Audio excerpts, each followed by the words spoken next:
All right. So this is going to be our lecture number 38 of DSA series, and inside the DSA series, we are solving all the problems related to number system. So I would call this particular smaller span of the series as the number system series.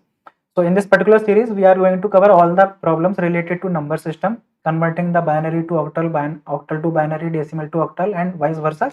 So we are going to see all the problems. So till now we have covered in the number system like converting the, first of all we have covered the introduction to the number system. So that video is very important to anyone who missed the number system in his college life or even in his school life. What is the number system actually?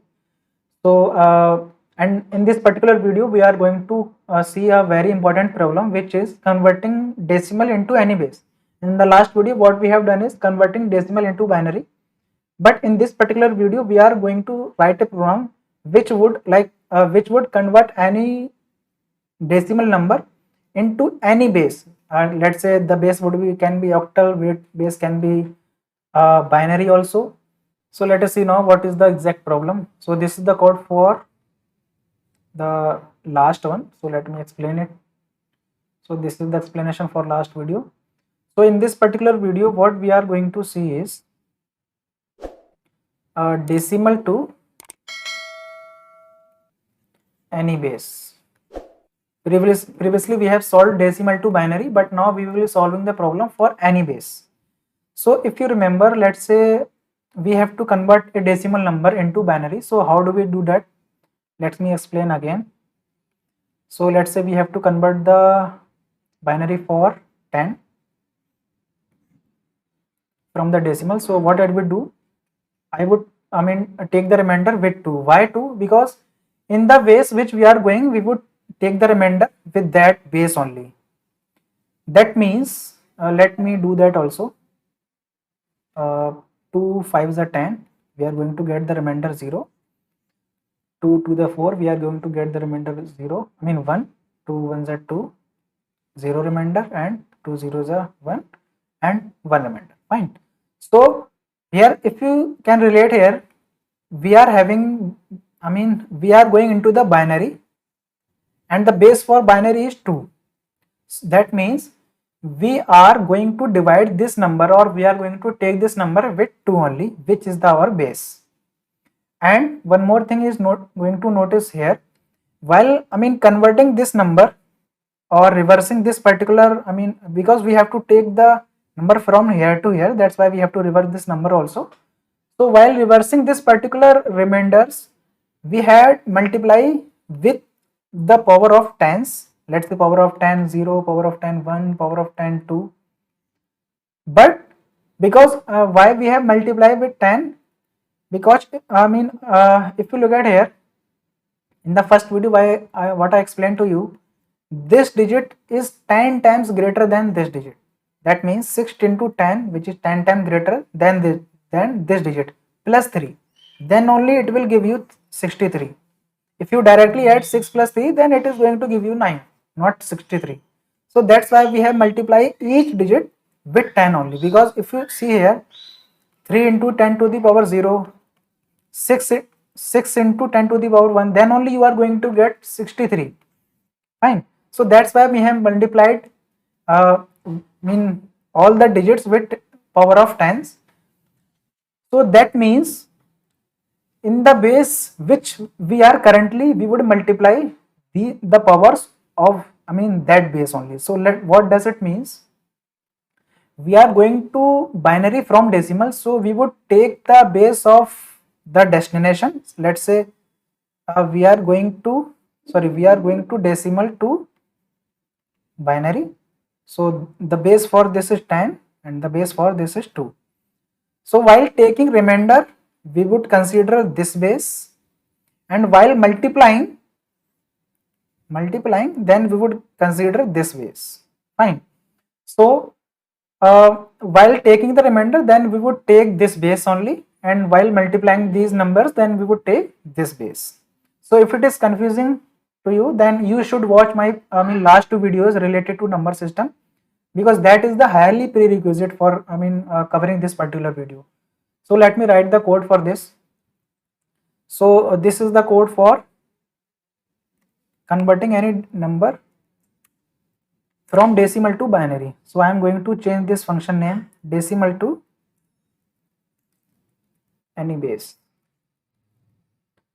Fine, and I will have to change this here also.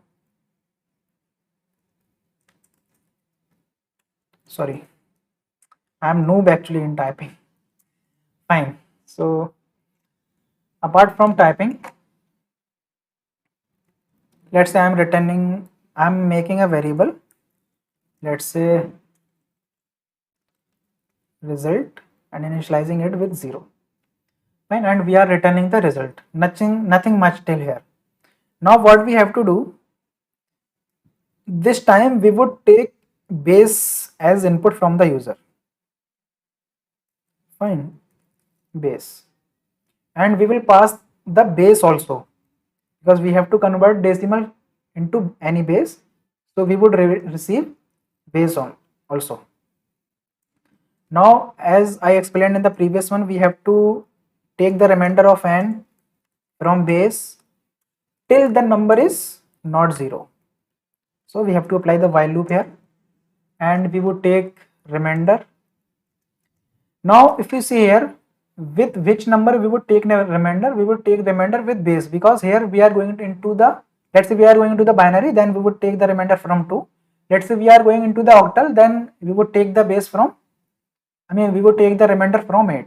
So writing 2 and 8, separately, I would write and remainder base. Fine. So after taking base, what we have to do, so this is the logic which I have already explained to you. We have to add the result into the result variable only. So remainder into power. So now what is the power now? Let's say int power, which is initially 1, and we would increase this power by 10 again and again. In each iteration we would increase this by 10. Fine. So we have not increased, we have to multiply this power by 10, and in the end we have to divide this number with base again, so that the number should be reduced. Fine. So this, if you are confused with this, why we are dividing this, then you should watch my previous video. Just exact this video, just exact previous of this video. Fine. Now is there anything that we are missing? I don't think so. And about this, why we are multiplying this power by 10, because we are going from decimal, so the base for decimal is 10. So let's say in the next video, if I had to go from octal to binary, or octal to any base, then I would multiply this power with the base of octal, which is 8. So see the difference is here.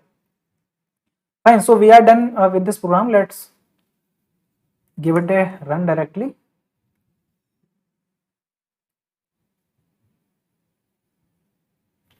And reduce the spaces. So here what we have to do, we have to provide a number, along with that we have to provide the base also in which we want to go. So let's say I am entering a decimal number, which is let's say 16, and I want to go into binary. So what is the base for binary? This is 2. So I want to go from decimal 2 into binary, so I would enter here. So you can see here it has given the right output to us. The binary representation of 16 is 10000. Fine. So you can prove this also with the help of the method which I have explained to you in my last video, how you can multiply this 0 with I would say 2 to the power 0 and this and this and this, so that you would get the 16 here. So this time you would get 0 into 2 to the power 0 and 0 into 2 to the power 1. So I am not going to explain this logic again, because this is time consuming and I have already explained it. So that's why I don't want to waste the time of yourself also, even my time also. So you should watch my previous video if you don't know how to convert any binary into decimal. Fine. Now, so let me run this program again, so that you should be very sure this program is working. So let's see, let's convert this 16 into octal this time. So I think we are going to get the same number. Let's see. No, the binary representation of 16 into octal is 20. So as you can see, and let's prove it also, because it is confusing even me also. So let's prove it now. We are going to convert 16 into octal. So we are going into decimal to octal. So what we would do, the base for this is 8 and the base for this is 2. So we would take the remainder of 16 by 8. So we would divide with 8, then we would get 0. And here, what here we would divide 2 with 8, then we would get 0, and 2 is the remainder. So now this becomes 0, then we have to consider this. So we would multiply this 0 into 10 to the power 1 0, this into 10 to the power 1. So 0 plus 20, which is going to be 20. So this is the correct answer. Sorry for the pronunciation, because I'm going to do this pronunciation wrongly in upcoming videos also, because I'm not the expert of English. Even I'm also improving the English with this way also. Fine. So I hope you understand the logic about converting the decibel into any base. If you have any confusion, then you should watch my previous 2 videos related to number system. Or the confusion is not clear, then you should comment down below. I would reply here only. And if you are new to this channel, then you should subscribe to the channel also, because I'm going to upload more videos related to dynamic programming, DSA, data structure and algorithm. So I'm going to upload more videos on that. And of course, I'm going to cover this particular series also, which is number system, which we are doing currently. So that's it for this video. We'll see you in the next one. Thank you.